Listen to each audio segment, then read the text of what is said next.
Yo, yo, yo, what's up, y'all? It's your boy Big Mike in the building. Swish for real. How you living? I got my co-host with me, Boogie Bob, and we got a couple of guests on. Nicke Smith, Kimball High School, and our guy, Paul Miranda. Paul, what's good with you, man? And just living the dream, man. Still living the afterlife of another Dallas Kimball State Championship. Throwing them K's up. We throwing them K's up. It's the nightlife. Man, Brought to you real by my tough. man right there, Nicke Smith. Nicke How you guys Smith in the doing? building. Thank Boogie you guys Bob, for man, having me. how you doing, man? How's things on your side of the planet, man? Well, I mowed the lawn and edged, and I looked at when I started mowing last year, and it's about a month ahead of schedule. I'm like, I'm not ready for summer to be here, but it seems to be here already. Yeah, 90 it, degrees. it'll creep up on you real quick.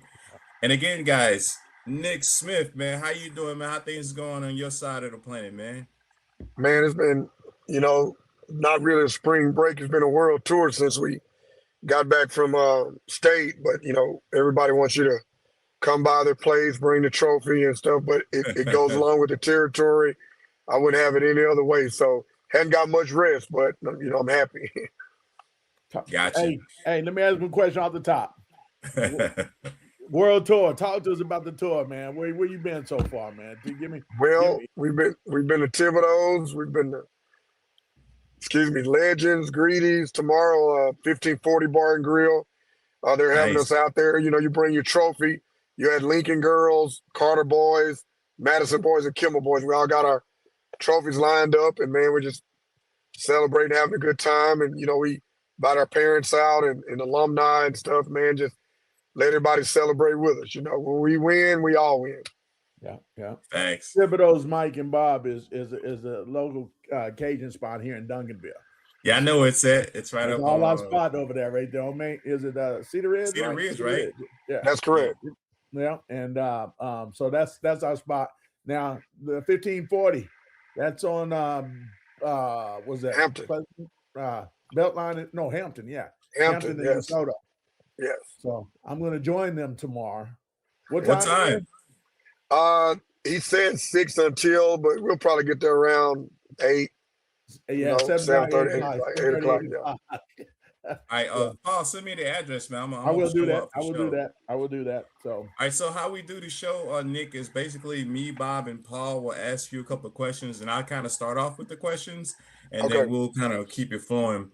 So the first thing I want the audience to kind of get to know you, man. Just give us a little background, where you come from, and just your basketball journey, your career in basketball. So give us your background, home-wise, where you come from, and then take it from there. Well, I grew up in Shreveport, Louisiana. My mom's from Mansfield, Louisiana. My dad's from Shreveport. Mom was in education, teacher, former principal. I played basketball at Huntington High School, went on to Paul Quinn, from there to Southern, from there to Wiley College, and that's where I graduated from, and came out to Dallas as a chemist technician. I'm a science major in biology, microbiology, all that stuff. And, started working for a company. They got ready to shut down. First one in, last one out type of situation. I mean, last one in, first one out. And my mother said, hey, Dallas needs teachers. They're hiring. You get a $2,000 signing bonus. I'm like, I won't be no teacher. She said, well, you need a job. And so I was like, okay, yeah, you're right. And I got a funny story. When I was in the process of finding a job, I got an interview with Texas Instruments. And I had no idea about TI. So I go in and they offer me a job. Told we're going to train. Got a bad cell. Got a bad cell connect. Might have to pop him back home. A pager. Yeah, okay. They said we're going to give you a pager, and if it goes off, you got to come in. So I said, you mean to tell me if I'm at Park Avenue, this is 1998, if I'm at Park Avenue on Thursday night, ladies' night, at 11:30, and his pager goes off, I got to come to work? Yeah, no, we ain't doing that. He said, yes, sir. I stood up. I said, thank you for the interview, but no thank you. And I was 23 years old, and I think back on it, I said, man, I could have been an executive at TI by now or something. But my journey led me into education at a middle school, John B. Middle School here in DISD.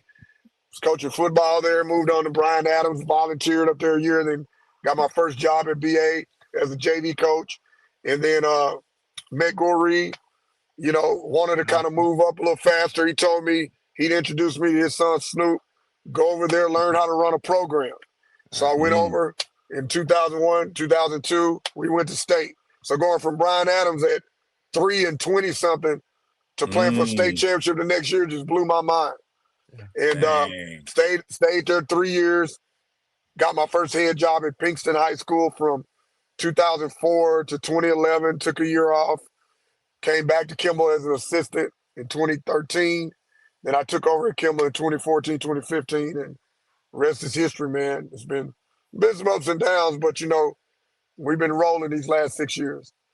A Louisiana boy, man. What was I know you had to kind of adjust to how we are here in Texas, but what was some of the similarities that kind of made you feel like you were at home here in Texas? Just, meeting people. I mean, it's just Southern hospitality wherever you go, So that's the good thing about it, the Southern hospitality. But it wasn't easy, especially breaking into the coaching world here because, I'm not Dallas raised, and coming from Louisiana, I'm yeah, it's close. Shreveport is right there, but you're still considered a bit of an outsider. And it took a while to kind of make a name for myself, but I wouldn't change anything because I met a lot of great people. I learned a lot, and it's like I said, it's been good. Gotcha. Boogie Bob, we're gonna slide it over to you, man, so you can kind of give your take on Nick's career and his journey to Dallas. Well, I always ask this. The typical question is, how did you get started, or what led you to basketball? As far as coaching? Well, coaching or playing, just how did you get interested in it, or was that just kind of the direction your career took you, or? 1979, 1980. There's a 6'9" point guard that entered the NBA. And I was sitting there watching this game with my dad as a little boy. Magic Johnson. On this big floor model TV. And it had a stereo in it. And an 8-track. An 8-track. And I was watching this guy come down, throwing these no-look passes and stuff. And then I think they were playing the Sixers. I saw this guy with an afro come down and just take off and dunk the ball, man. Can't remember. But I do remember that game, and I was hooked ever since. And I liked whoever my dad liked, and he was a Lakers fan. So I've been a Lakers fan since 1980. So dang, we're sorry to hear that, man. that's what got me started. And then when I volunteered from the middle school at Bryan Adams with Dan Drake, that was his name. And he was letting me volunteer as an assistant. We had a game against North Dallas. Calvin Grisby, who's a referee now, he was the head coach at North Dallas. And I got to the game a little late. We were warming up, and Coach Drake couldn't talk. He said he had a root canal, and he said, "I'm glad you're here because you're coaching." And I'd only been with him about a month, but I knew his system. Yeah. And I was nervous, and I coached that varsity team, and I won. It was a district game, and that's when I said, "This is what I want to do."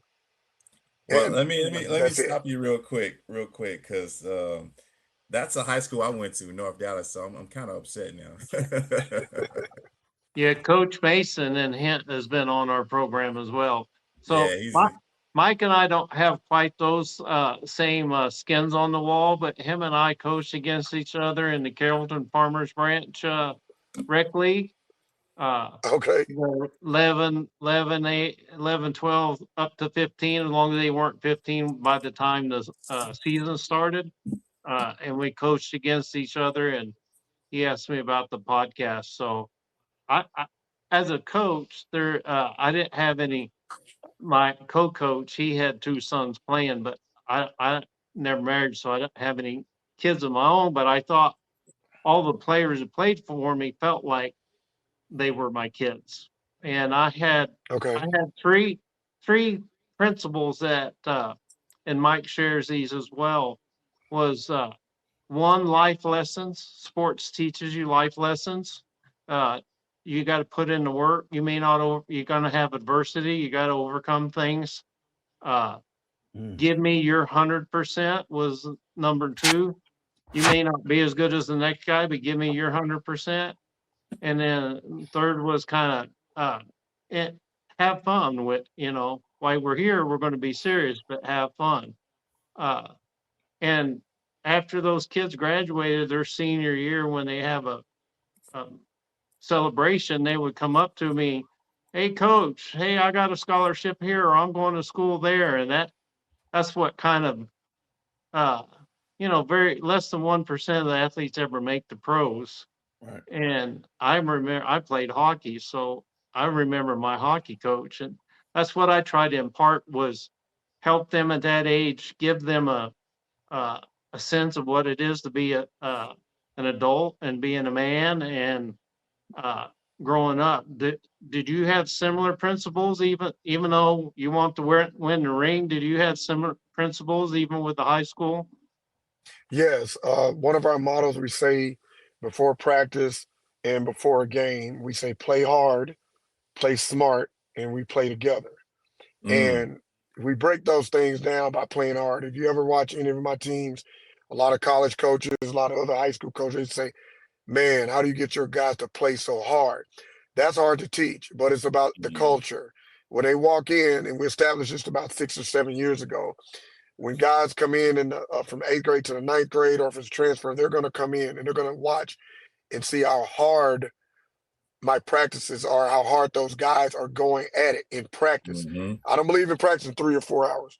We're going to practice about 1 hour, 45 minutes, and everything is timed, and they're going to go hard in every drill.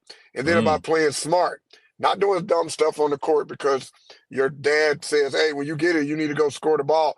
But in that particular instinct, it might be not in that scheme and what we're trying to do right now. I have no problem with you doing it, but hey, let's make sure we're doing we're sticking to the game plan. So we're going to play smart, not create turnovers, and then playing together. Like you said, have fun playing together. Sometimes it's okay to make that extra pass to your teammate. Tell them, "Knock that down, man. That's you." And you don't know what you do as a teammate, giving your other teammate confidence. Give them, criticize, but constructively, but also be able to take that. I have to do it as a coach. I hold my assistants accountable. I got 9 of them, and they hold me accountable. And I've had some practices this year where I stopped practicing, blew the whistle, and I got on my assistant coaches. I don't disrespect anybody, but I got on them just like I'd get on those players, because it starts with us. And if they see us lacking in practice, they're going to lack in practice. So just the culture and what's expected in my program, it starts at the top, and it goes through the assistant coaches, and it's up to them to implement it throughout the program. Nice. I'm glad you said that, because one of my things, my hockey coach, a rec league, you can't quite bench a player, but my hockey coach was, we're gonna practice at game speed, and we're gonna go full speed. And if you're gonna dog it in practice, then you're on the bench in a game. But we were always stressed, if you don't get your grades, then you don't play. If we hear that you're not studying, then you may want to play, but the grades came first. So I'm glad you mentioned that. One of your rival coaches, and I happened to be at this game, Coach Percy at Newman Smith. They were undefeated. They were undefeated, 27-0, and Coach Mike's cousin was 29-0. 29-0. 29-0. 29-0. And y'all played, I think, over at J.J. Pierce at what it was, either by district or whatever. No, we played him at Naaman Forest. And I told Byron, who I was coaching with at the time, I said the worst thing Newman Smith could do would be to press Kimball. And and he's like, "Well, that's their bread and butter." And I'm like, Jared Cook was on that team, and they had 2 6'4", 6'5" guys, and y'all put a whooping on them in that first quarter and got up a big lead, and you had like three guys that I remember hitting 3-pointers, and like they didn't call off, but y'all were like, we're going to eat. They want to press us. We're going to eat. And I remember you just be like, we don't care they're undefeated. We're going to take them down. Of course, y'all ran into buzzsaw called Lancaster the next week. So what's your recollection of that game? We had no answer for Mike. That's who beat us. Mike beat us. I mean, but when we played Newman Smith, we played him at Naaman Forest. And what set it off was, so it was two things. Percy's my friend. We always have difficult negotiations. He'll never want to do anything. Two things. He wanted to play with a Wilson ball. Everybody either played with Biden or you play with Spalding at that time. We didn't have Wilson balls. He said he didn't have Wilson. They had like 1 or 2 Wilsons. So we had to call our district. They bought us 6 balls. We had 3, the Evolution, and then we had the other 3 was the College Wilson. It's a darker orange. The Evolution is a lighter orange, and it feels like a Biden ball. So we were the home team. I made sure we were the home team. Second, Dallas Morning News interviewed him, and he said, they asked him, well, how you going to stop Kimball? We going to speed him up. I was like, what? He going to speed us up? What? I started washing my hands like, oh, yeah. I said, I hope they do. I said, so I told my players before the game, I said, listen, they're 29-0, but they hadn't seen nobody like us. And I said, if they're going to play fast, we're going to rev it up even more on them. And so I sent a bunch of I knew they like to pick up full court, man. So I sent my bigs up past half court and set a bunch of flat screens so that guard would run right into them. I mean, we were just knocking them down, just hard flat screens, and my point guard would turn the corner. Their bigs weren't going to come up that far. They didn't know what to do, but if you did it in the half court, they hedged well and got back. So we did it up too far. Second, we made 16 threes that game. Who hit that many threes in a third-round playoff game? I remember you made like 8 in the first half, and there was like 4 players that hit a 3-point shot, and one guy was like 4 for 4. I'm kind of a stats guy, and I'm like, I'm like, this is a track meet, and Newman Smith is going to lose. I'm like, your guys, and they could. Newman Smith, their tongues were wagging. I was like, oh boy, I get it. I didn't know you then, but I could see the players were just like, let's go eat. Let's go eat. Well, I knew I was ahead of them the whole game. I kept looking over at Percy. I knew what he was getting ready to do. When you're coaching, I like to try to stay ahead of guys. If I can control the game. And so that ball, to backtrack, before the game started, I went to the scores table. We were warming up. And I said, whose ball is this? They had 20 Wilson balls in a bag. Dang. So he tried to pull one on me. I said, well, whose ball? Is this the game ball? It was a Wilson Evolution. They said, yeah. I said, who gave y'all this? They said they did. I said, oh, no. I took the ball and kicked it over by their home bench. I said, we're the home team. We're supplying the ball. So I asked my point guard. I said, Jaden, what do you want to play with? He said, we want to play with this College Wilson. I said, cool, put it up there. They hadn't practiced with it. They couldn't make a 3. Oh, wow. All that stuff comes into play during the playoffs. Yeah. You know what I'm saying? Yeah, Jared Cook couldn't hit a shot that game. Y'all shut him down. He had 3 points. He had 3 points. And at that time, Chuck Taylor, he was an assistant coach at Sam Houston State. I believe that's where the kid signed with. Yeah. And he called me on the phone. And I saw the kid. I went and scouted. I said, yeah, you can play. But when he called me on the phone and asked me, he said, man, how did my guy play? I said, man, how long you planning on being Sam Houston State? Because you're going to lose your job. I said, if we locked him down like that and we wasn't double teaming or nothing like that, y'all going to have some problems when we get to college. I don't think he was there a year. But, I was just being honest with him. I said, we shut him down. Yeah. Well, Coach Big Mike's nephew, right? DeMonte was on that team as well. DeMonte? Yeah. Yeah. I remember DeMonte. I wrote about him a couple times. Yeah. And we were up by 30. Yeah. They only had 70. We won by 30. And really, it was like 98 to whatever. And we were just holding the ball. And then somebody in the stand said, go ahead and bust the clock. Oh, yeah. And I was like, matter of fact, Big E said that He said, "Come man, go and do it." So then I looked at my team, and when I do that, when I make a circle, they know play. And they ran something, they called something, they kicked it to the corner, and they hit a three, and we beat them like 101 to 70 something. It was like about 30. You know, it was a butt kicking for sure. My last question, since you're from Louisiana, what food, what cooking from Louisiana do you miss the most? Well, I will say this: if you've never been to Southern Made Donuts on Hearn Avenue, those are the best donuts in the world. Open after 4 o'clock, right past the Independence Stadium. The Independence, where they play the Independence Bowl. Second, I know you've all heard of Southern Classic Chicken. Yeah. I've never heard of it. Yeah. Well, I'm telling you this: if you get some, you're gonna try to get down there all the time. Yeah. Back in the day, they used to have a place called Freeman and Harris, Pete Harris, little soul food place, but now they got Orlando's. That's on the lake. It's a Cajun restaurant, soul food. That stuff is really good. And then my mom's banana pudding. She don't even put bananas in it. It's just a cookie pudding. It's just that good. Yeah. So let me ask you this on that banana pudding. Did she use the box or did she use from scratch? Scratch. She goes all the way in.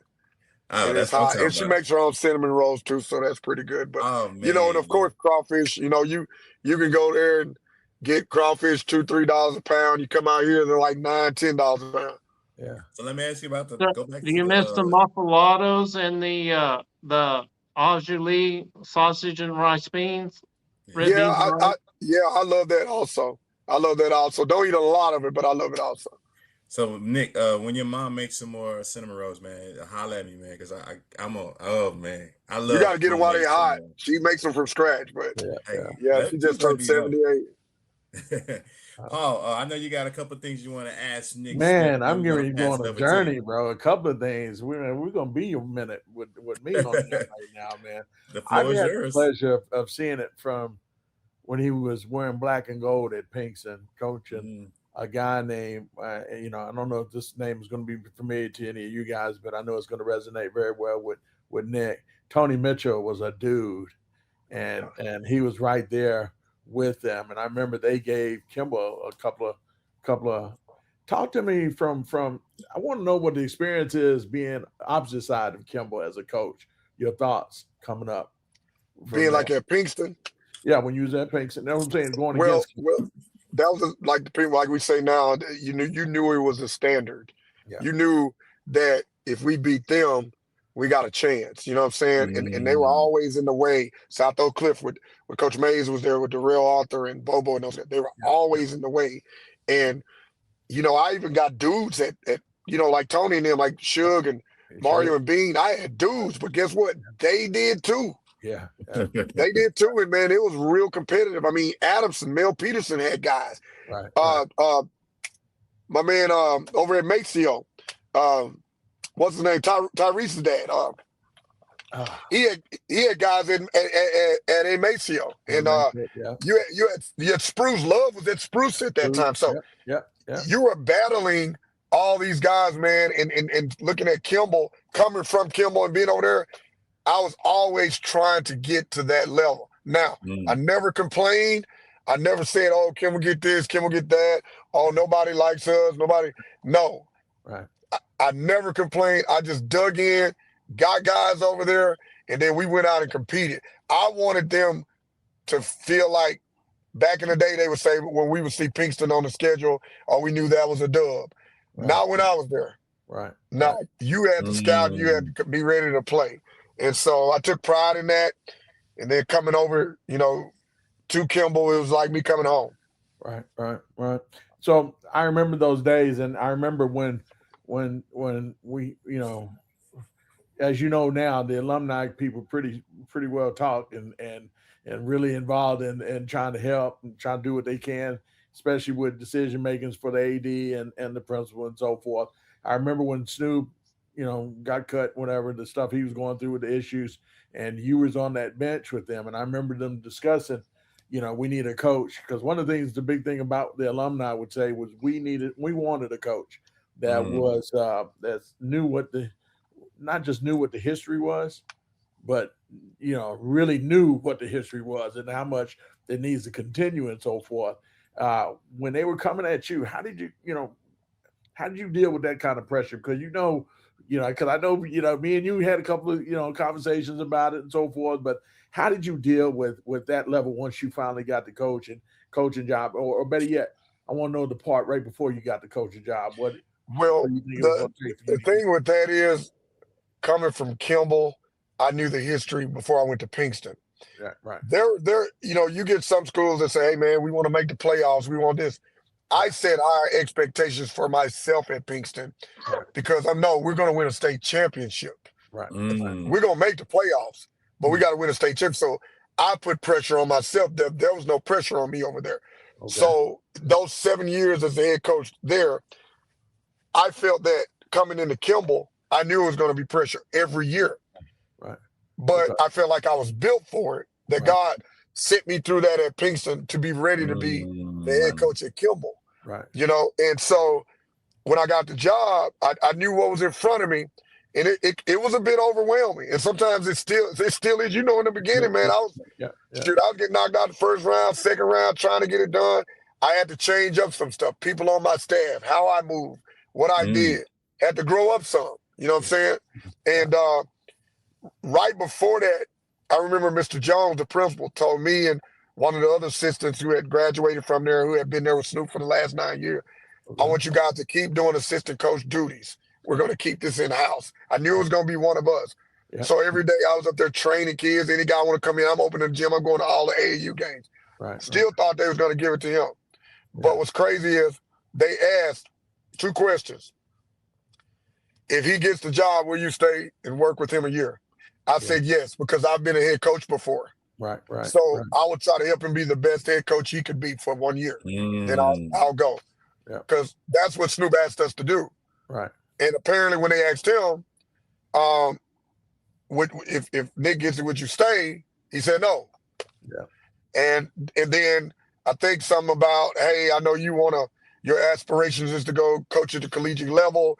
If you got a job, would you offer? I said, look here, Mr. Jones, I got a 3-5-year plan. I'm either get a championship the first 3 years of the 5 or the back 3 years of the 5. I got it in the 6th one. And then so I didn't even, I said, I'm here. Right. You're going to say what you say to get the job. You're going to be like, well, if that comes, I'm going to leave. And I think the other guy was like, oh, if he gets a chance to go, he's going to go.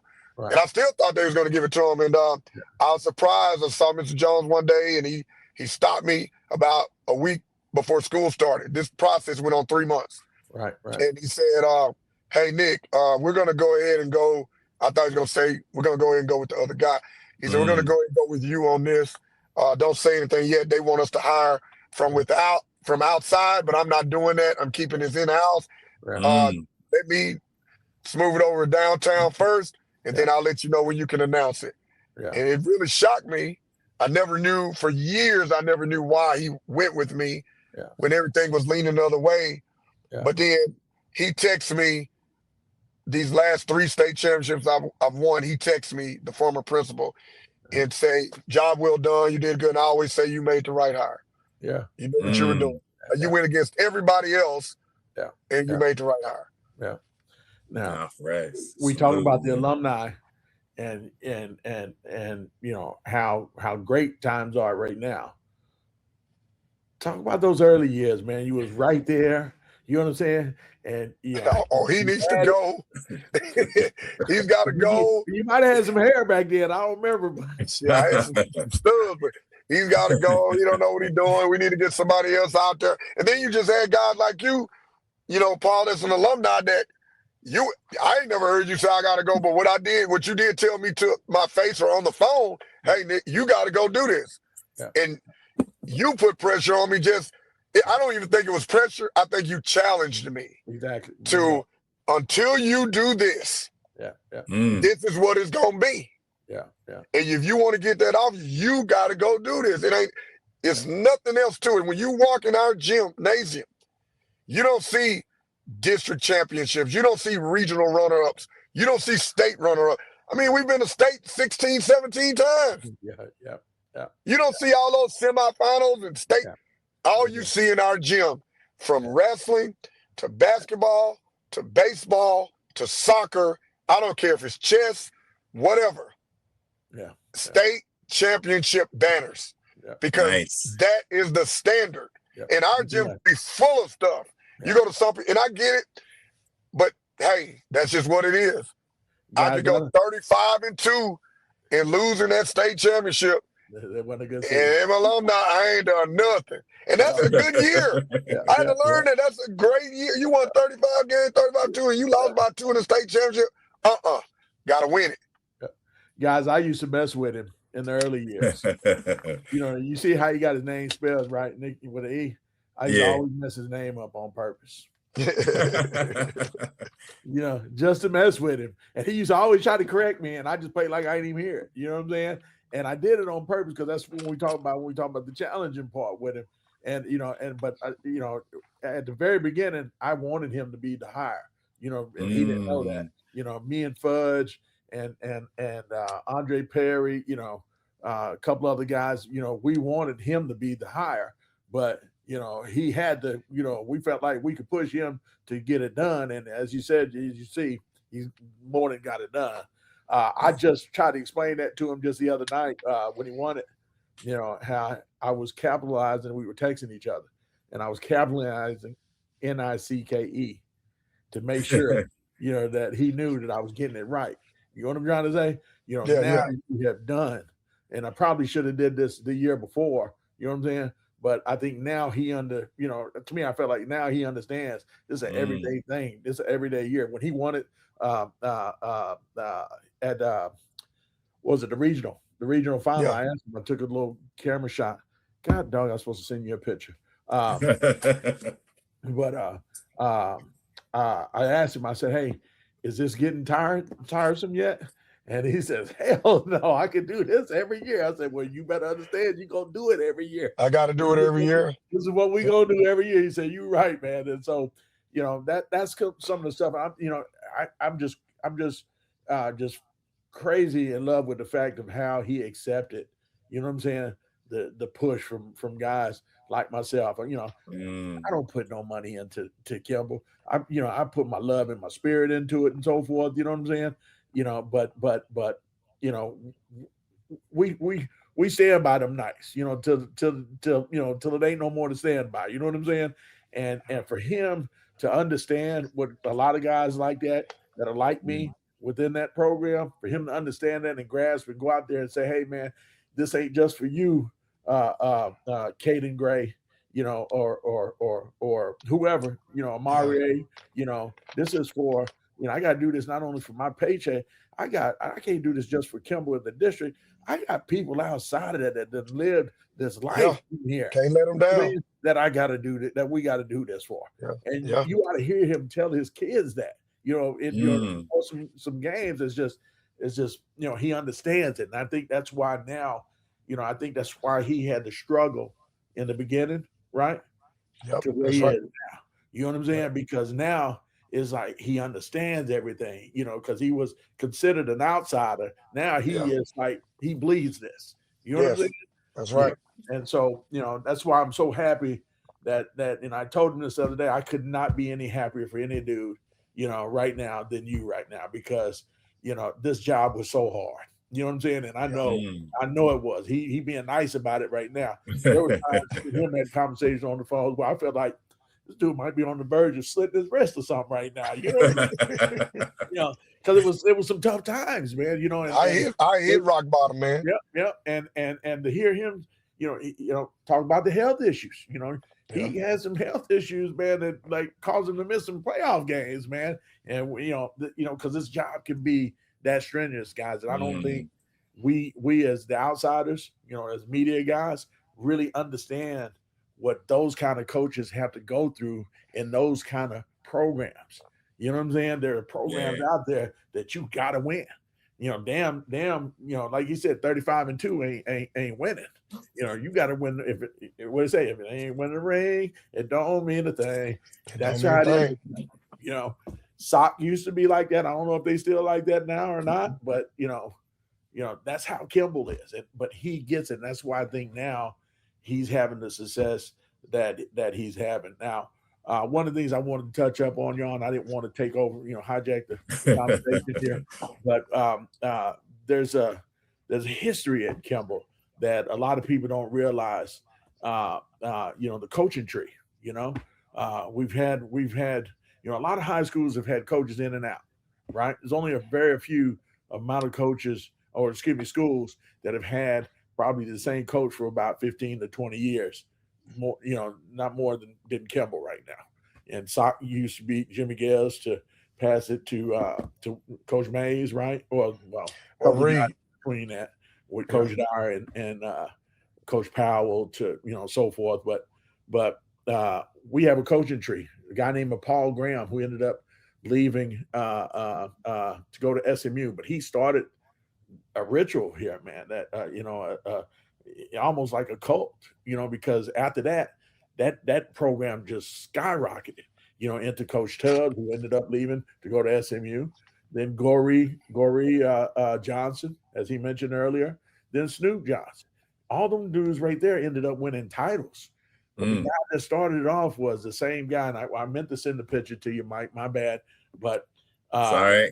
When when Kimball won the state championship D1 for 4A this year,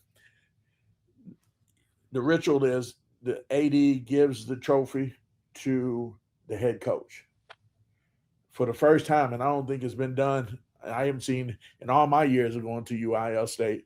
This is the first time I've seen the coach say, no, give it to someone else.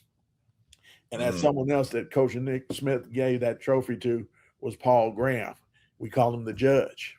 And you guys don't understand the real impact that coach has had on a lot of kids, including myself. You know what I'm saying? A lot of men, till this day, because he was at SOC a couple of years with Coach Mays, but my man gave him that honor to lift that trophy up.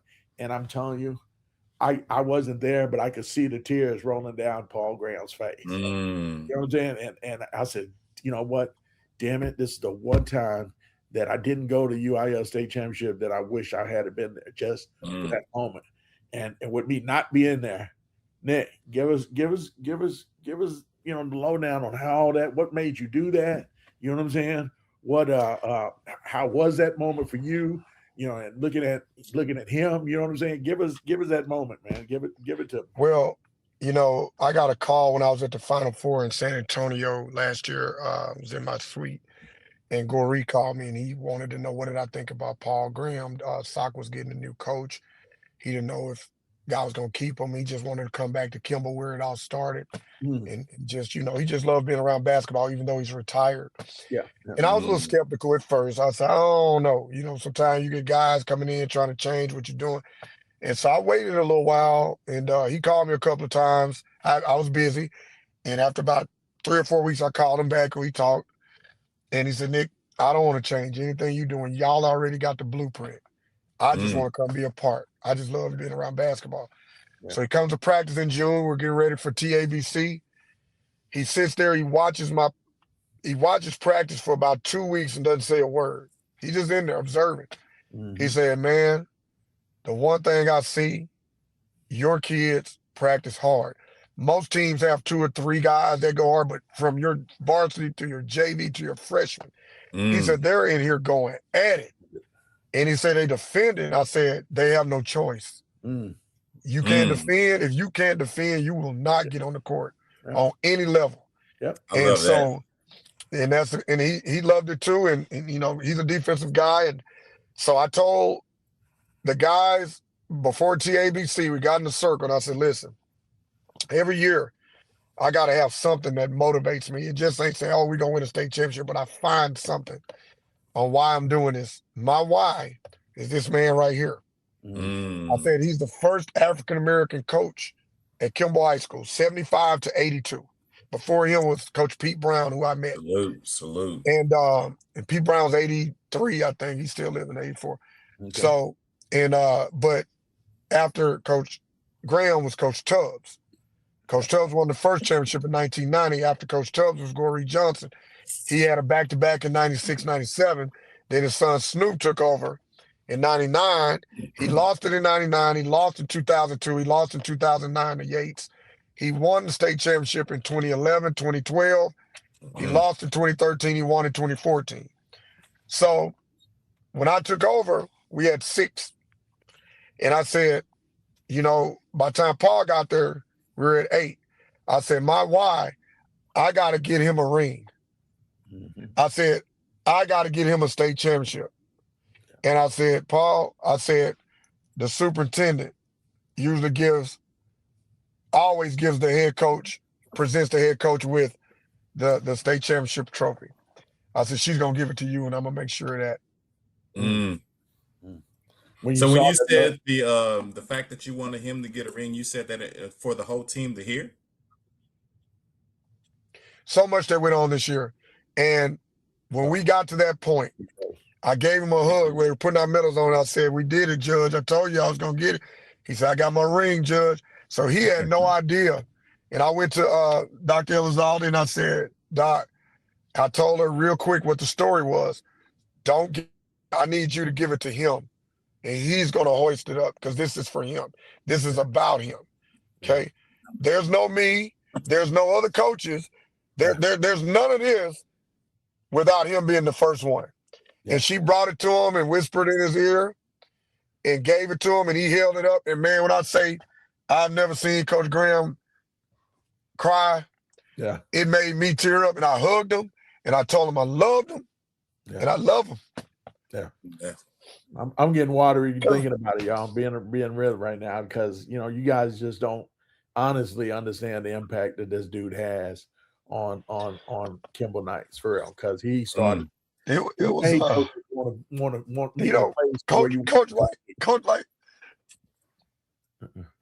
Coach is like a dad to me, man. Yeah. And I couldn't have my dad there because he was at home. He couldn't make it, but my mom made it. But just to have it. Special. Salute, man. I did. All right, I want to do it for him. Go ahead. That's powerful. I did want to go back to when you made that comment. This is for him. When you was talking to, I guess were you talking to the team when you said this season is basically winning it for him? Was that the team that you talked to, or was it just him in general? I was telling the team that everybody needs a why. We already know what the goal is. You know what I'm saying? We know what the goal is. Like we always say, we are a February and March program, okay? So forget the preseason and what everybody thinks. When we get to February and March, we're a whole different animal. The scout is different, everything. So I told the team, this is my why. Now, what is your why? So everybody had to have their individual why. But you know what? It's crazy. They all started saying, we're doing it for the judge. We're doing it for the judge. And they just all bought in with it, man. It made that thing that much easier. And when he hoisted the trophy up, they all was saying, judge, judge, judge. He put a side out of bounds play in for us. And I asked the varsity during the playoffs, what y'all want to call it. They all said judge. You know, so they love him. You know what I'm saying? And he'd be on their tails just like I would, man. Like having a former Division I college coach on your staff that can give you insight. And he didn't always hit me with a lot of stuff just when he needed. And sometimes I'd ask him, but man, having him there, man, made me that much better, made me calmer, made me just grow, you know, as a coach and things like that. I didn't know all this was going to happen. Like I said, I was skeptical at first about bringing him on the staff, but the one reason why I did it because he's Kimball, you know? That's one reason. I thought it would be wrong if I didn't do it, but who knew it was going to turn out like this? And the one thing about me, like I told Coach Graham, you know, I don't like letting people down, man. And I told my kids that, and I said, I got to get this done because I told them I was going to do it. You know, and it ain't no falling short this year type stuff. We got to get it done. You know, it is crazy after we won, and he said, I got my ring. And then he looked at me and said, now let's go get 10. Let's go get number 10. I was like, oh, God. That's how the Kimball folks are, man. They already talking about 10. Bob has a question real quick. Go ahead, Bob. Shoot. So I went to Hoop Fest. I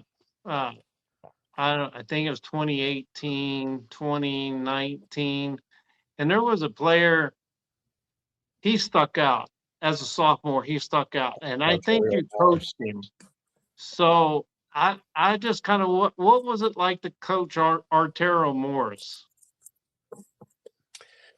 Man, that was in 20 A little bit later than 18 and 21, 19. 20. That was in 2020. That was 2019, 2020. He Yeah. was a sophomore, and I tried something because he'd be playing a 2 for me. I put him at the point, and I told my guys, if this works, this kid's gonna blow up. And we played oh God, one of those Christian schools out of St. Louis up in Missouri. And Caleb something, he ended up playing for North Carolina. And Caleb Love. Terrio went off that game, and Caleb Love, and Caleb had like 40, but Terrio went off, and then we beat them prep school he was at. And man, let me tell you this. He was fun to watch. Wasn't the easiest kid to coach, because when you get guys like that, man, but when I say tough, when I say it was a killer on that court, man, I love watching him play. I'll say that. I love watching him play. And sometimes, like I said, it wasn't always easy, but when you get players like that, sometimes you have your back and forth and stuff, but at the end of the day, we were always on the same page. The kid wanted to win, and he understood the assignment, and I've always appreciated him for that. Okay. Yeah, I always rant, hardest on my best player, but also develop the least talented player. And the best player on your team, you can butt heads, but if they know that you're in their corner, then they've got your back too. But I saw him as a sophomore, and he just really impressed me. Yeah. And I mean, what what a not just an athlete, but I mean, he had all the tools. I know his college career kind of went awry, but when you see a kid, and this was at Hoop Fest, it's like there was out of the top 50 senior, recruits and he's a sophomore and he's playing with them, and I'm kind of like, this dude's got it. So, props to you. Do you still stay in I can contact with recognize him? talent. I can recognize talent pretty well. And when he came into us as a sophomore, and I watched him play a few times in the gym, I called Kansas and I told the assistant coach, tell Bill. Uh-oh. It's breaking up. Yeah, he got a bad cell. Uh-oh. Give him a second.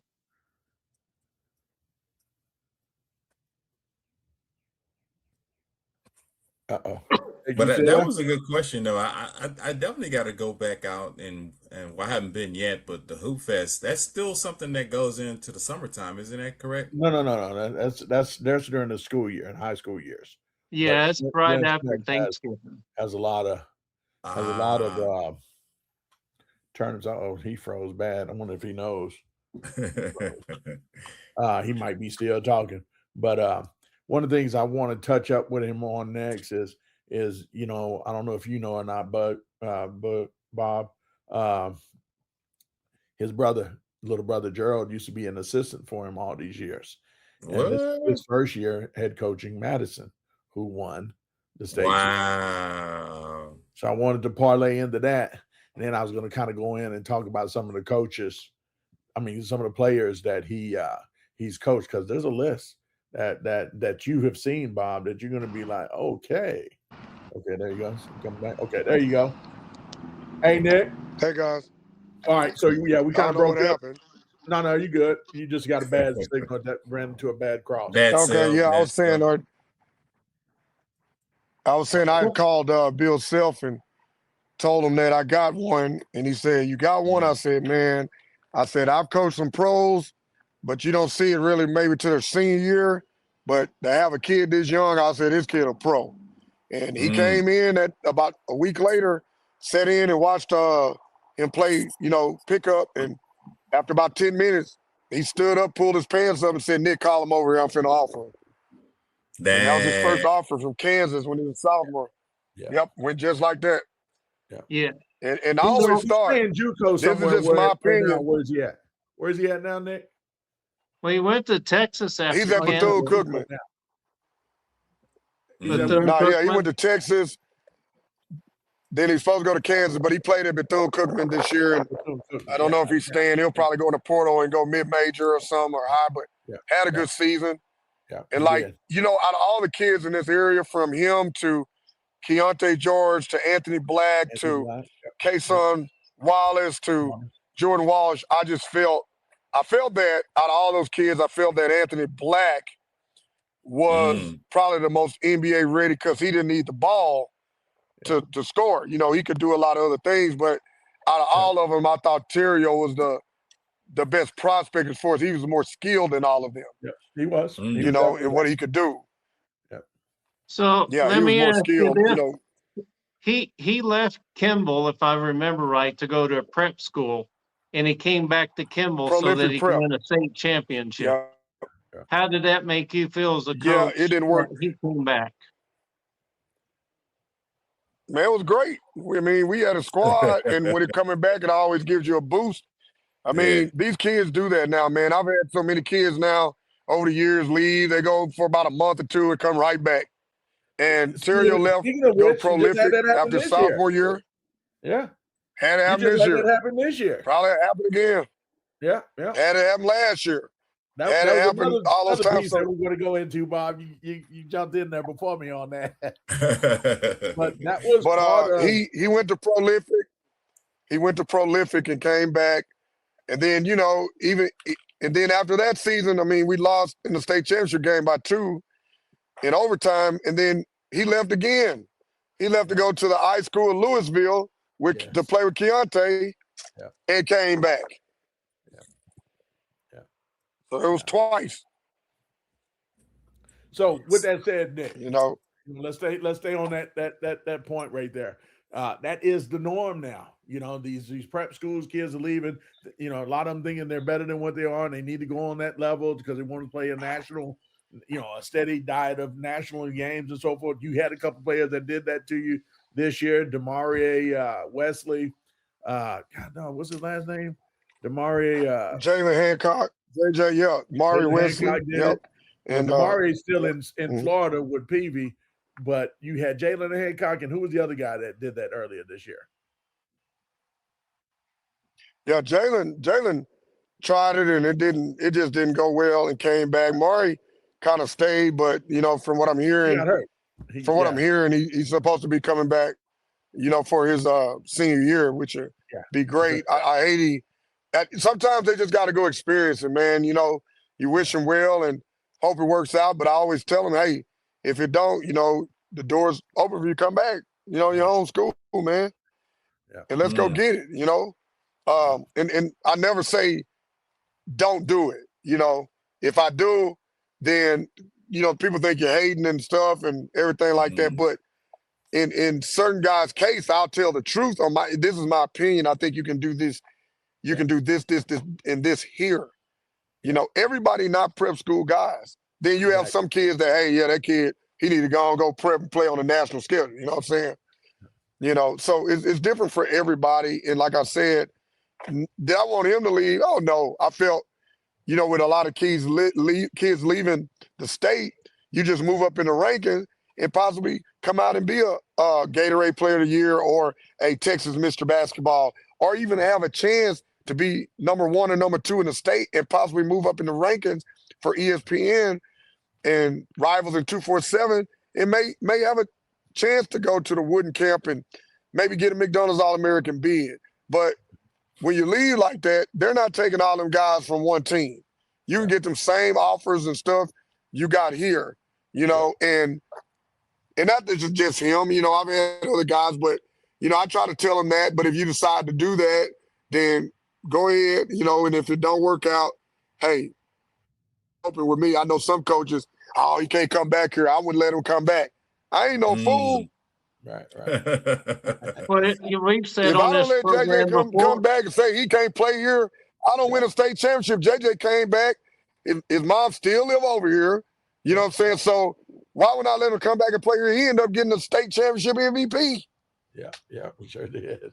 We've said on this program And we before won. that there's enough talent in the DFW area that you don't need to go anywhere. And in the last 6 drafts, there's been lottery picks from people in the Dallas-Fort Worth area. So, EBYL and all those AAU, there's enough talent in the local area that you don't need to go anywhere anymore. There's You don't have to. You don't have to, but you steady. You still want to be able to play.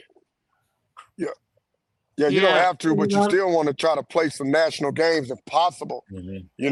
Like look at Josh Howard's son over here at Heritage. I mean, that kid's a pro.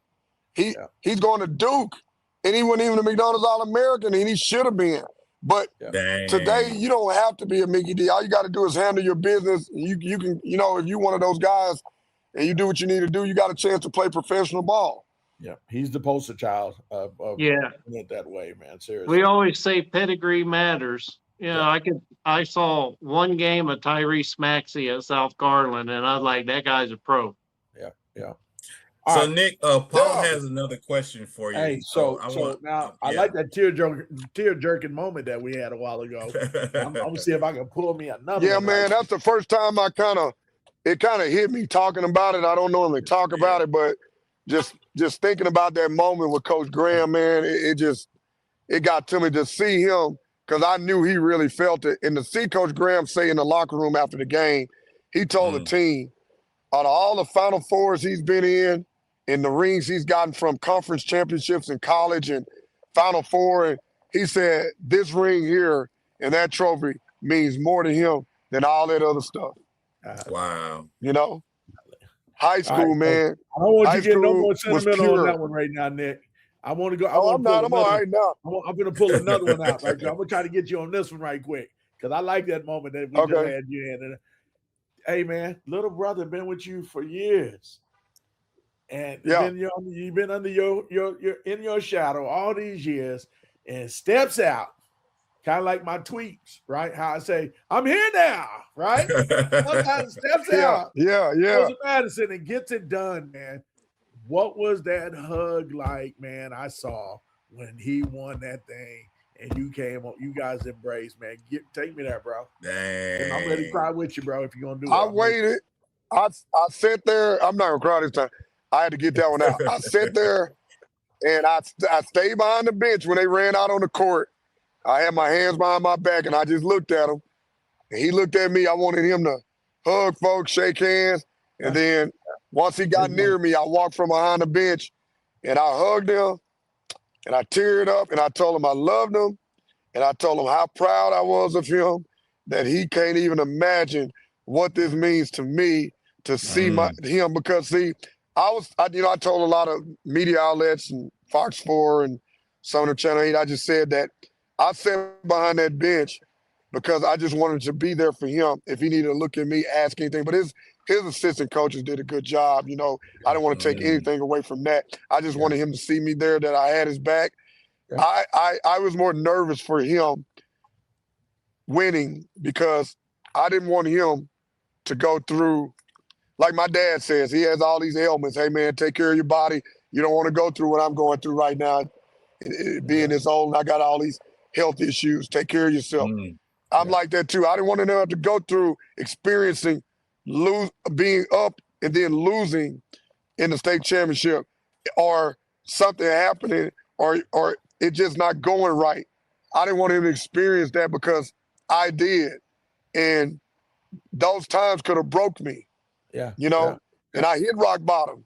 I hit the bottom. I didn't know if I wanted to be here. I didn't know if I wanted to do this, or is this what I'm supposed to be doing? And I didn't want that for him because I know all the stuff he goes through. So I needed him to feel success first. Then if he went back and didn't win one and lost it, at least he experienced the success first and not the L's. And his first year, he got knocked out the first round by 2. He came back and won it. That's why I was so happy for him. He didn't have experience what I went through, and he got a chance to really feel like what it feels to be on top. you know, fast, Right. fast. So let me ask you something, Nick.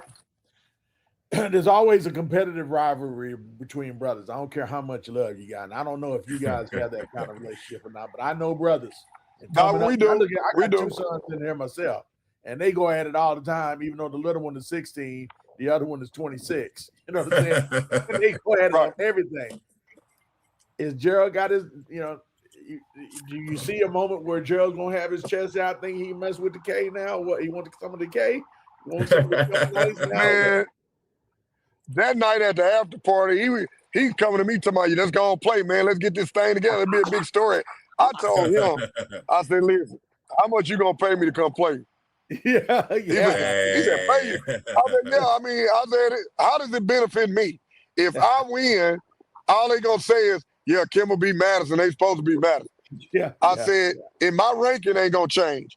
I said, but if you win, everybody gonna talk bad about me, and then your ranking gonna go up, okay? And then you got bragging rights. So how does that benefit me playing a 318, and then I take an L? I said, so I tell you what, I said, for my birthday, I said, you write me a check for $500. Okay. Because my birthday's Sunday. And say to my brothers, and you write me a check. And I said, and I told him I'll go play you at Cobb. He said, Cobb? He said, man, we got a brand new gym. I said, there ain't nowhere to park over there, man. We had to park we had to park across the street at the fairgrounds or something. So we were just joking about that, man. But we were just joking about it, man. But you know, we may get a game one day, and you know, it'll be for the story, you know, pretty much. But I don't want to play my brother, man. Okay. I have one last question for you. He wants to play though. Yeah. Okay. I have one question for you on that note. How was your parents when they found out that both of their sons won state championship? What was that like? Well, my dad, of course, couldn't take the ride, but my mom was able to get here, and to have her down on that baseline, man, y'all don't even know. Like, my mom got a chance to see my team play. We went to Shreveport and played Peabody out of Alexandria. And they actually won the 4A state championship in Louisiana. Yeah. But we beat them. But the guy was asking me, could I bring my team to Alexandria? I said, no, but if you put it in Shreveport, we'll come, because I want my parents to come. My dad couldn't even come there. But my mom came and my relatives. So the last time she seen a Kimball team play, oh, man, it's been a long time. I'm talking about early when I first took the job, and she hasn't seen my brother coach. So for her to surprise us and get down there, man, like, I went and hugged her before my game. Like, I went and gave her a pound, you know, because I always dap my coaches up. Then I ran to the baseline, gave her a pound. So when we won, you know, everybody ran out on the court. I ran to the baseline and hugged her. Because it was nothing like having my mom there. And she was so proud. I saw her on one of the news stations when Gerald won, and I was hugging Gerald. She was telling people, that's my son. That's my son. Awesome. So she texted me 2 days ago, and she said, do you know, it just hitting me that I have two sons that just won a state championship in the same day. She said, it just hit me. Yes. In Texas, in the biggest state in the country. Awesome. Yeah. That ain't no joke there. All right. Flipping the page a little more, man. You all right. So D1, Kimball Knights, our arch rival, D.W. Carter in D2. They won it beat you guys twice this year.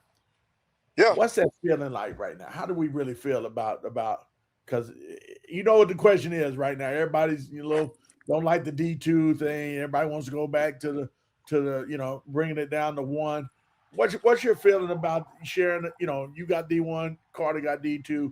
Deep down inside, give me your gut feeling on how you feel about that. Well, everybody wants to say that by outright, right? Being Carter beating us and what they did, Jay Grimes put it on his deal for a story or whatever. Like, we can outright say that Carter is the number one team in 4A altogether in the state. And it's funny because when we were out last night, a guy was saying, yeah, Yeah, Carter beat y'all twice. They beat y'all twice. And I look at it, I'm like, y'all realize the first game, which should have went into overtime, was won because the ref made a call and put a guy on the line and hit a couple free throws, game over.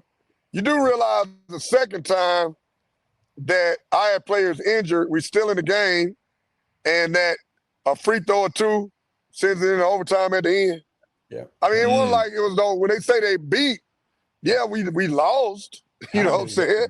Because at the end of the day, a L is a L, but did you see the manner? Right. You got this dominant team on. I had a guy tell me this year, man, you didn't have one superstar on that team. Yeah. Not one named person that we could say, hey, they got this guy, they got him. You don't have a Mari Wesley, you don't have a Jalen Dean Vines, you didn't have a Lance, you didn't have a Arterio. Yeah. And you got these named guys, but you didn't have this. But what you did with those guys and what y'all did to sit here and say that this is the overall best team, and I have no problem with that because last year they weren't saying it. Because you could have said you could have argued, Paul, that we literally could have had the best team in 6A, 5A, 4A, whatever you want to call it last year. Agree. Yep, agree. Because to me, I told guys I had a 7A team last year. Yeah. And we ain't got 7A in Tech, but we had a 7A team. Yeah. We were that dominant. We looked like UNLV. We averaged 15, 16 dunks a game. Yeah. We beat the Duncanvilles. We beat all those the Den Geyers. We beat them. And they won state. Yeah. You see what I'm saying? So like for me, that title you can have it because we got a state championship. Congratulations, you guys got a state championship. Congratulations to everybody in D1, D2. Do I like it? No. Yeah. Because I feel like it's easy to duck smoke. And not saying that guys are ducking smoke, but you can. Yeah. It's a way to do it. You can duck the smoke. And duck that smoke right there because y'all in the same district next year anyway. So now what happens now, the problem is now when they created the new district, when the Hampton schools and the charter schools dropped out, and then they had to redo this district again, they moved Pinkston over there with Ranch View, and they're sending Spruce and North Dallas and Conrad over there. That's 5 teams.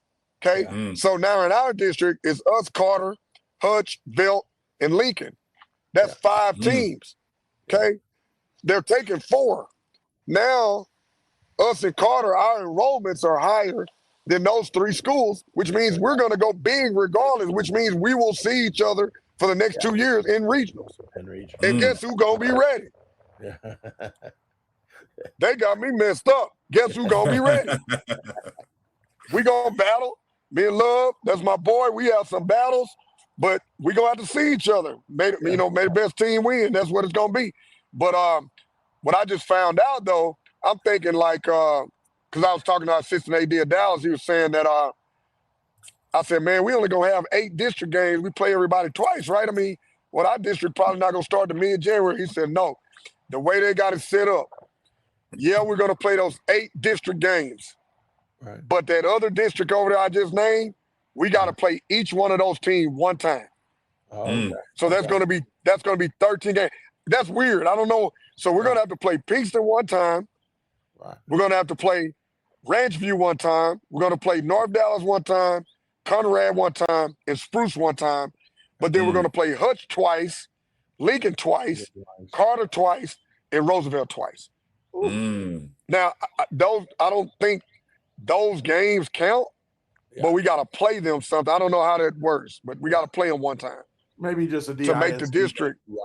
It's some kind of thing because they're District 10, 4A. So it's some kind of way we gotta do that. And then at the end of the day, you got 5 teams in both districts. They're gonna take 2. So Conrad's enrollment is higher than Pinkston's. I think North Dallas got a pretty. So if one of those get in. And those get in, Pinkston could probably end up going small because if Conrad gets in, enrollment is higher. Yeah. Okay. So it's gonna be something to see, What's the relationship between? I know you and Lyndon Love, or Coach Love. Shout out to Coach Love and Carter for winning state championship D2 as well.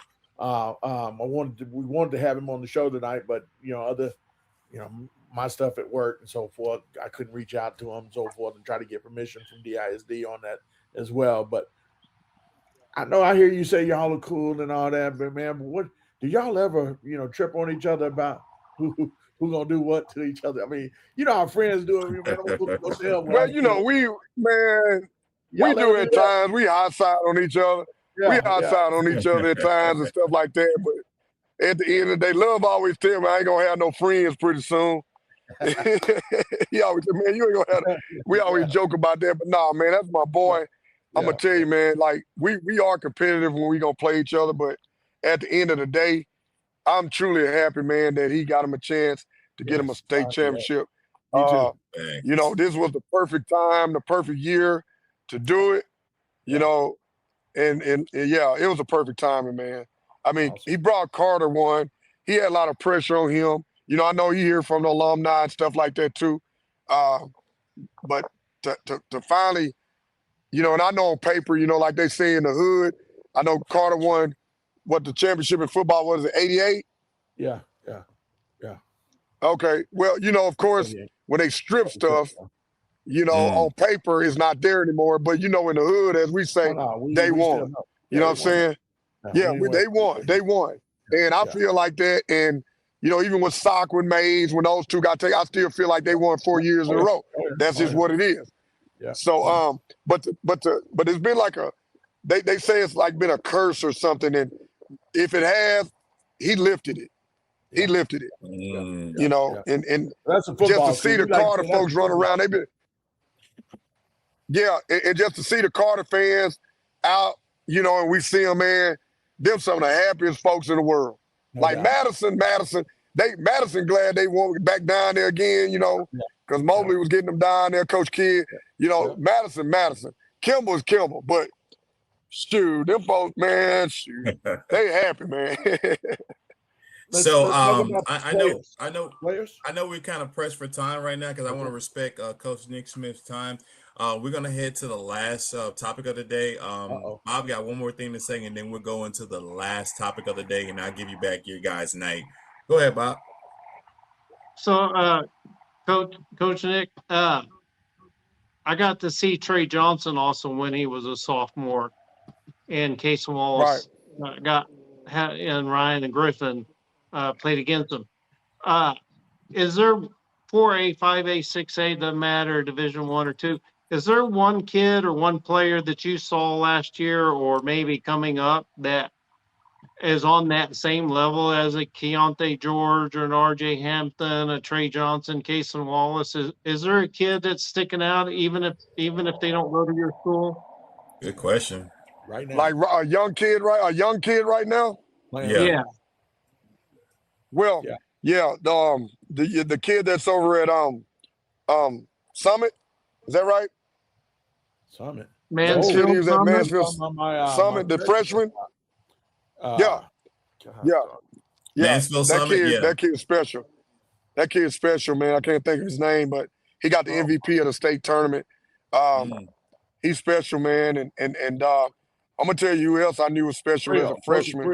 Was Joseph Creel. Yeah, that kid. Yeah, I couldn't think Joseph Creel. Another kid that stood out to me some years ago when he was a freshman was Cam, the kid at Heritage, Frisco Heritage. Go to SMU.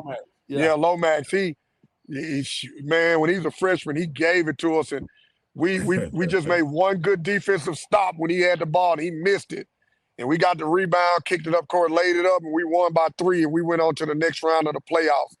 But I knew he was special then, and I told the assistant coach, I saw him down in San Antonio, and he told me they were playing, I think, Beaumont Westbrook. Yeah. And I said, Coach. He was like, Coach, Westbrook not good. Like, I said, no, Coach, Westbrook good. We played. They good. But I said, but you know the advantage y'all have over Westbrook, why y'all gonna win? He said, why, Coach? I said, because y'all got 2 pros. And when you have 2 pros, y'all got 2 pros, Coach. Everybody else can just fall in. Y'all got 2 pros that they don't have, and they ain't got no answer for, and y'all gonna win that game. And I was just straight up, told them that. Yeah, they blew them out too. Yeah, wasn't close.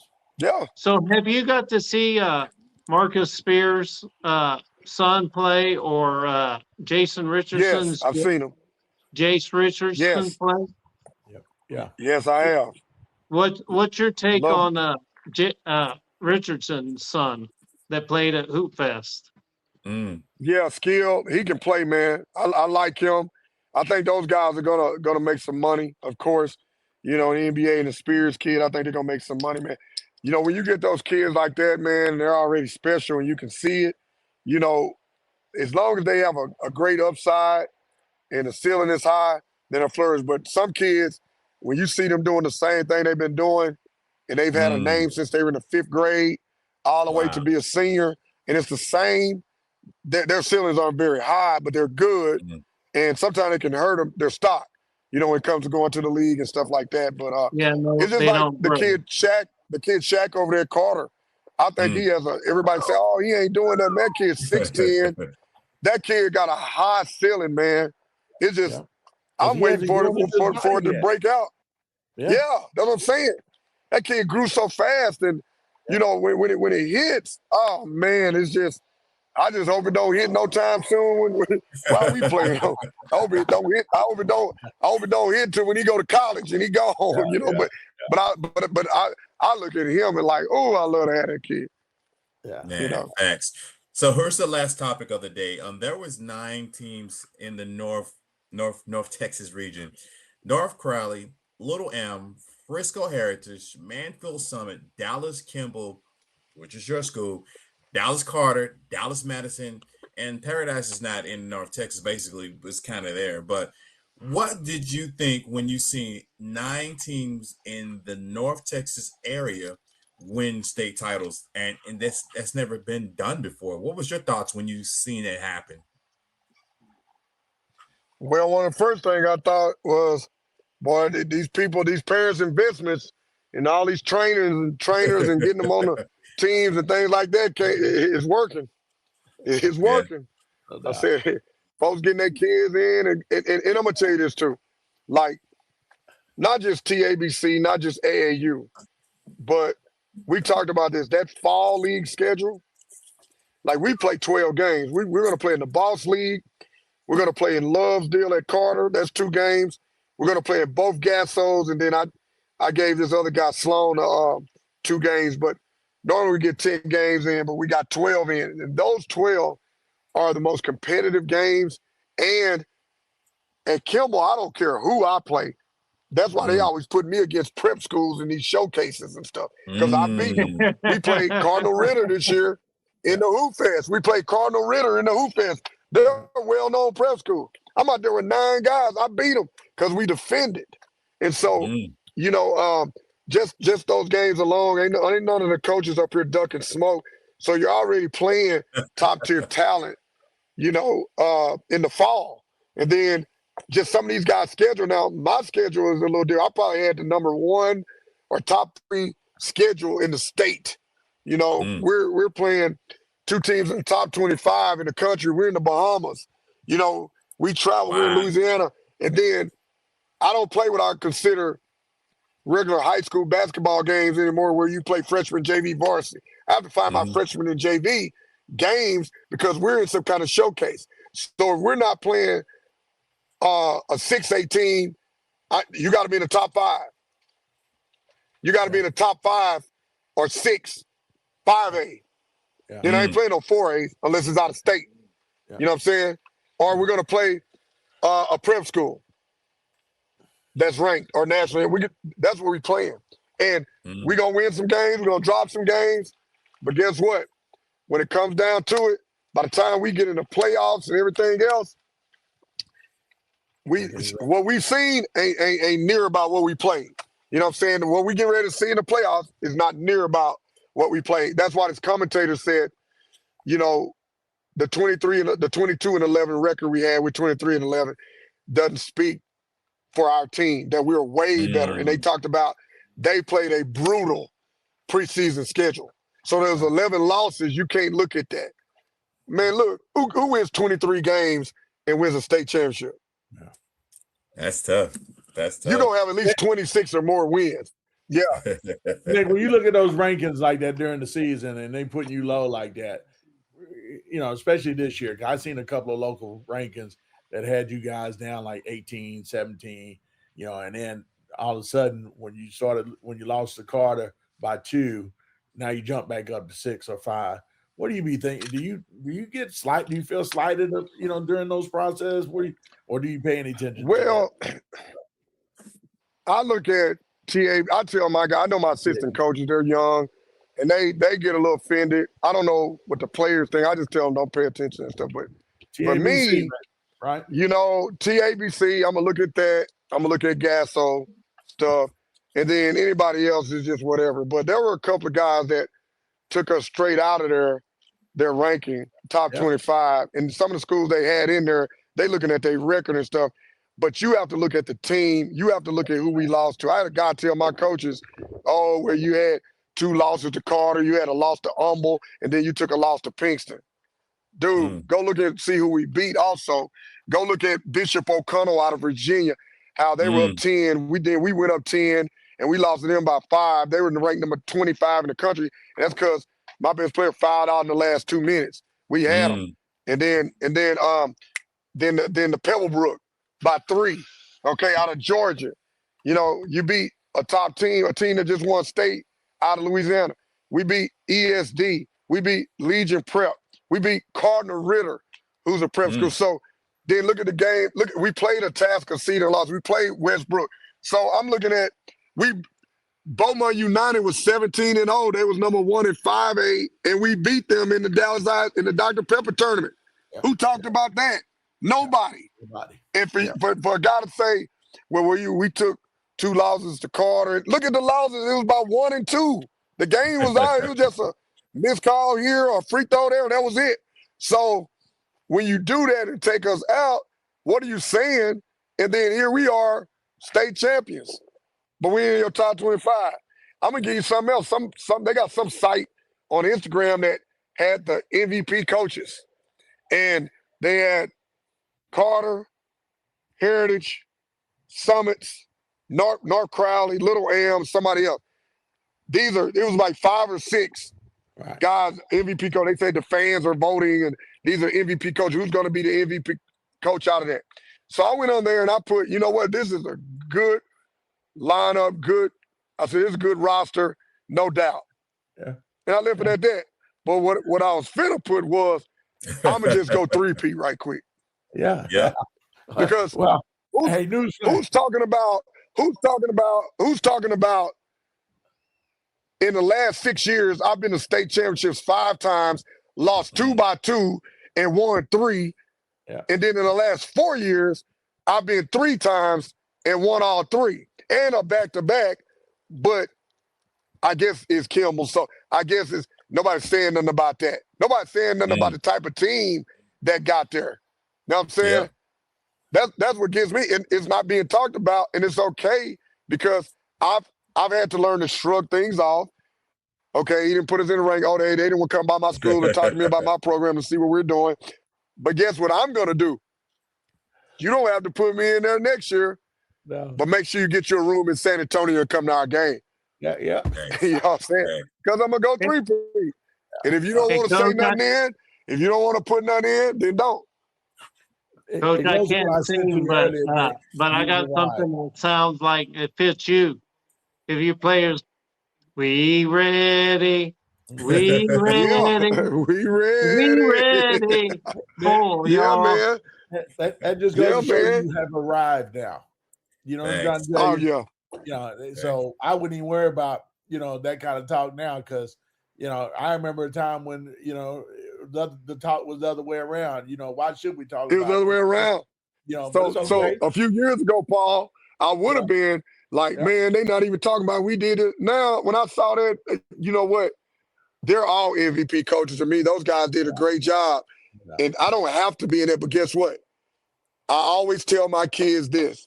I said, when they're not talking about us, when they're not writing about us, I see keep winning till it ain't nobody else left to talk about. And then they gotta say something. And if they don't, they hating for real. Because the last game you play, I said, your last practice needs to be in that Alamo Dome for the shoot around. That's your last practice. And I said, if you keep winning, you're going to play that last game. And when you win, they either got to come put that microphone in your face or they're going to be like, dang, man, I got an interview, man. God, I do not want to talk to these guys. Right? Who else is left? You ain't got nobody else left to talk to. Yeah. And we live on that, man. Awesome.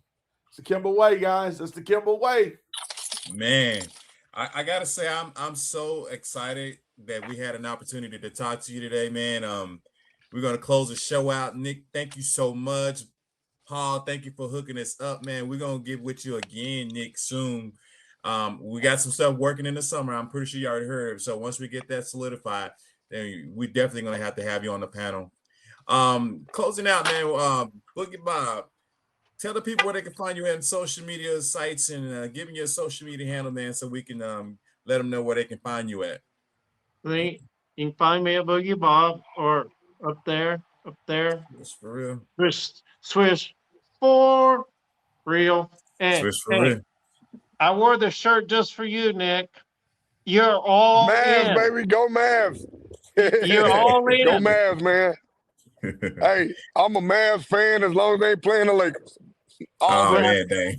Well, I need man. to get you to a game. I need to get you to a game, and I tell people when they sit next to me at a Mavs game, you get a fan, a color commentator, an analyst, and a coach all in one. I talk the whole game. Damn. Yeah. Hey, I'm all for it, man. I love to be there. And I want to thank you guys for having me on. My Instagram is Nicke.Smith, Nicke.Smith. If everybody wants to follow my entertainment on there, you know, I'm there to entertain, man.